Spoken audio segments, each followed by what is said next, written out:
बाद याद ना 7.1 याद रखना। 7.1 का क्वेश्चन नंबर आपको मैं सेकंड बता रहा हूँ, याद रखना। जिसके फर्स्ट के तीनों क्वेश्चन मैंने आपको बता दिए हैं, ठीक है। इसका सेकंड क्वेश्चन क्या बोल रहा है आपका, याद रखना। Find the distance. डिस्टेंस मतलब होता है आपका दूरी। द पॉइंट, आपको ये दो पॉइंट दिए हैं, मतलब आपको बीच की दूरी निकालना है। और पॉइंट क्या है, 0,0। अगला है 36,15 लिखा है, ठीक है। तो सिंपल तरीका है बेटा, सबसे पहले अपन क्या करेंगे, ए पहले वाले पॉइंट को अपन ए मानेंगे, तो क्या होगा 0,0 हो जाएगा। सेकंड वाला याद रखना, बी बराबर कितना हो जाएगा, 36,15 हो जाएगा। आया सभी को समझ में कि नहीं आया। जब एक से ज्यादा पॉइंट होते हैं तो अपन उसको नंबरिंग करना पड़ेगा, तो याद रखना। तो ये हमारा क्या हो जाएगा आपका x1, ये क्या हो जाएगा आपका y1, ठीक है। इसके बाद ये अपना क्या हो जाएगा x2, ये क्या हो जाएगा अपना y2 हो जाएगा। आया सभी को समझ में कि नहीं आया। तो अपन को क्या करना है, यहां से एक पॉइंट जो गया है कहां तक, यहां तक।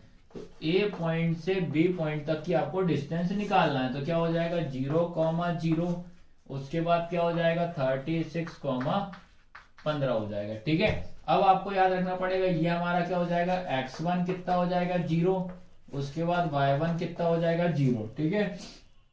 उसके बाद x2 कितना हो जाएगा 36, उसके बाद उसके बाद आपका y2 कितना हो जाएगा 15 हो जाएगा। आया सभी को समझ में कि नहीं आया।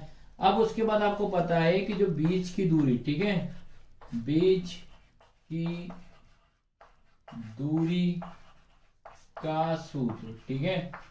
बीच की दूरी का सूत्र क्या होता है आपका, d बराबर रूट में x2 माइनस x1 का square plus y2 minus y1 का स्क्वायर। आया सभी को समझ में कि नहीं आया। तो ये अपना क्या होता है, फॉर्मूला लिख दिया। उसके बाद अपन क्या करते हैं, इसे वैल्यू पुट कर देते रूट में। अब आपको याद रखना पड़ेगा, ये लिखा मेरा x2 कहाँ है आपका, ये तो x2 कितना 36, ब्रैकेट में 36 माइनस x1 कितना आपका 0, तो ये लिख दिया 0 का स्क्वायर प्लस y2 कितना आपका y2 आपका 15 है, 15 लिख दिया माइनस 0 का स्क्वायर। y1 कितना आपका 0 लिखा है, ठीक है, ये y1 0 का है। अब उसके बाद क्या करेंगे बेटा, इनको अपन को क्या करना है, माइनस करना है, ठीक है। तो आपका क्या हो जाएगा d बराबर रूट में, अब आपको क्या करना है 36 में से 0 जाएगा तो कितना बचेगा 36 ही बचेगा, 36 का स्क्वायर हो जाएगा प्लस उसके बाद 15 में से 0 जाएगा तो क्या बचेगा 15, तो ये हो जाएगा 15 का स्क्वायर, ठीक है। तो आपका क्या हो जाएगा d बराबर, आपको क्या करना पड़ेगा, अब यहाँ पे याद रखना 36 इंटू 36 करेंगे, ठीक है। उसके बाद 15 इंटू 15 करेंगे, तो ये इंटू आप कर लेना। तो ध्यान रखना पड़ेगा 36 का इंटू 36 में करेंगे तो आएगा 1296, याद रखना क्या आएगा 1296 प्लस 15 का स्क्वायर करेंगे 225 आएगा। उसके बाद d बराबर, इन दोनों को आप जोड़ोगे, याद रखना 1296 225, ठीक है।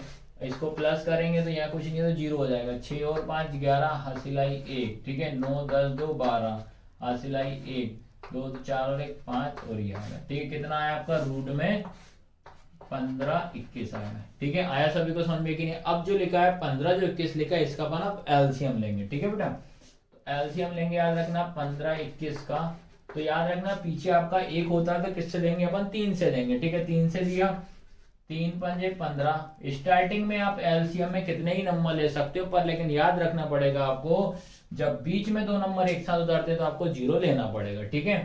तो 3 के टेबल में 2 आता है क्या, नहीं आ रहा, दोनों नंबर लूंगा तो बड़ा 0 लगाना पड़ेगा, 3 सत्ते 21 हो जाएगा, ठीक है। फिर 3 से देंगे, 3 एकम 3 कितना बचा 2, 3 छंग 18 कितना बचा 2, 3 नंग 27। अब आपको स्क्वायर तो याद रखना बेटा 25 तक तो याद करना ही पड़ेगा, याद रखना, ठीक है। अब आपको पता होना चाहिए 169 जो होता है आपका 13 का स्क्वायर होता है, ठीक है।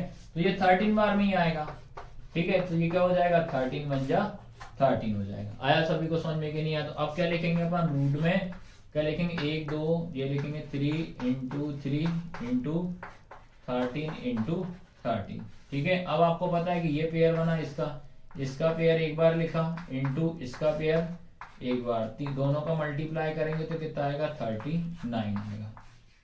आया सभी को समझ में कि नहीं आया। तो ये याद रखना पड़ेगा। तो डी की वैल्यू कितनी आएगी आपके पास 39 हो गई, ठीक है।